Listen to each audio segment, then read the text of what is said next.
अरे वंदना, मेरी चाय का टाइम हो गया है और कितनी लेट हो गई है। अभी तक तू चाय बनाकर नहीं लाई। शीला जी ने अपनी बहू वंदना को टोकते हुए कहा। हाँ मम्मी जी, बन गई है। चाय पीकर शीला जी, प्योर दूध की नहीं बनाई क्या?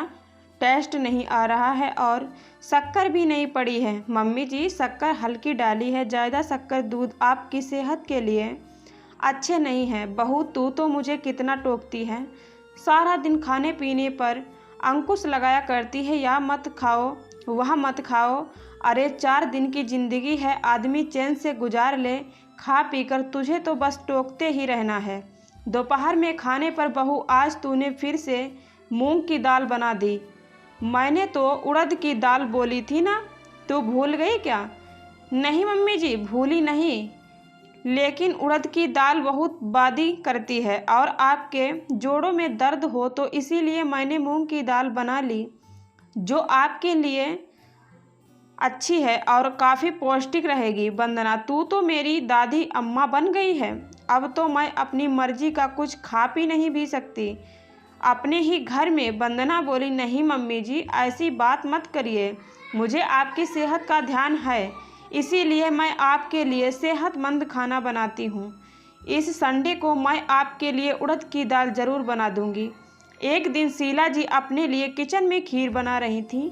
खीर लेकर वह बाहर डाइनिंग टेबल पर खीर का आनंद ले रही थी। तभी वंदना किचन में गई। उसने देखा गैस सिम में पड़ी है और बुझी हुई है। गैस की महक पूरे किचन में भर गई है। उसने जल्दी जल्दी सारी खिड़कियां खोली, एग्जॉस्ट फैन ऑन किया। मम्मी जी, आपने गैस खुली छोड़ दी, पूरे घर में गैस की बदबू भर गई है। लेकिन शीला जी अपनी गलती मानने को तैयार नहीं थी।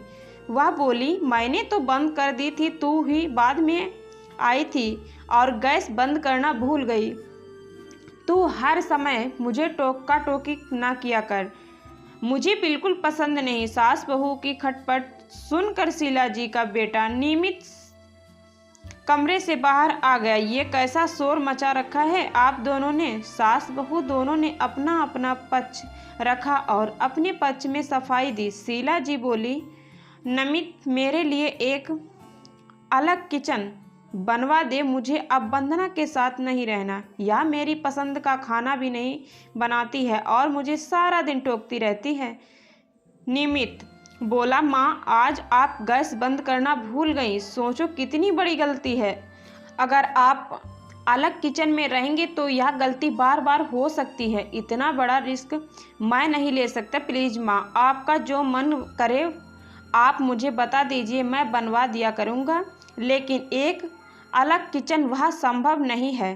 शीला जी की ननंद सुनीता के छोटे बेटे की शादी हुई थी और वह सब कल खाने पर शीला जी के घर आ रहे थे। शीला जी को शुरू से ही खाने पीने का काफ़ी शौक रहा है।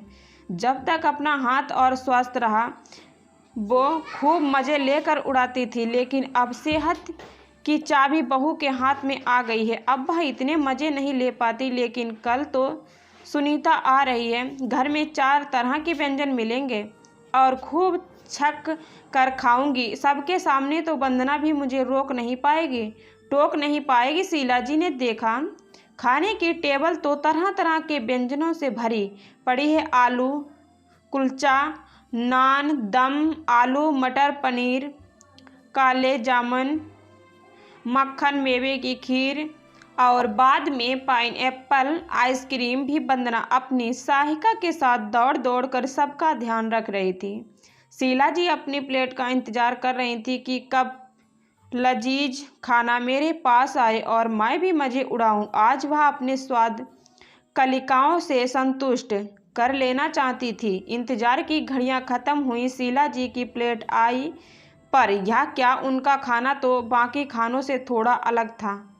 मैदे की कुलचे की जगह आटे के कुलचे, पनीर के टुकड़े भी थोड़े कम थे। खीर साबूदाने की बनी थी और एक बाउल सलाद का भी था। शीला जी इसके सामने अपने घर की जगह हंसाई नहीं करना चाहती थी, इसीलिए हंसी खुशी सारी प्लेट ख़त्म कर ली। खाना ख़त्म होने के बाद शीला जी अपनी ननंद सुनीता के साथ कमरे में बैठी और ननंद भाभी के बीच गपशप होने लगी।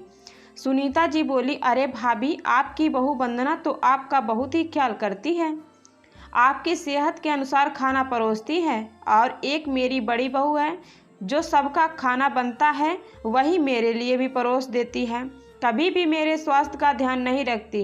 अभी कुछ दिन पहले ही उसने छोले भटूरे बनाए और मैंने भी खा लिए। मैदे के भटूरे मुझसे डाइजेस्ट नहीं हुए और कई दिनों तक मेरे पेट में दर्द होता रहा, लेकिन किसी को वहाँ कुछ नहीं पड़ी है। कोई भी मेरा खाने पीने का ख्याल नहीं रखता। भाभी, आप बहुत लकी हो जो ऐसी बहू आपको मिली। अब शीला जी को भी अपनी बहू वंदना में चांद सितारे नजर आने लगे। अब वंदना जैसा भी खाना बनाती वह हंसी खुशी खा लेती थी, बिना किसी शिकवे गिला शिकायत के। दोस्तों, आपको यह कहानी कैसी लगी? अगर यह कहानी थोड़ी सी भी अच्छी लगी हो तो आप मुझे लाइक शेयर कमेंट जरूर करना।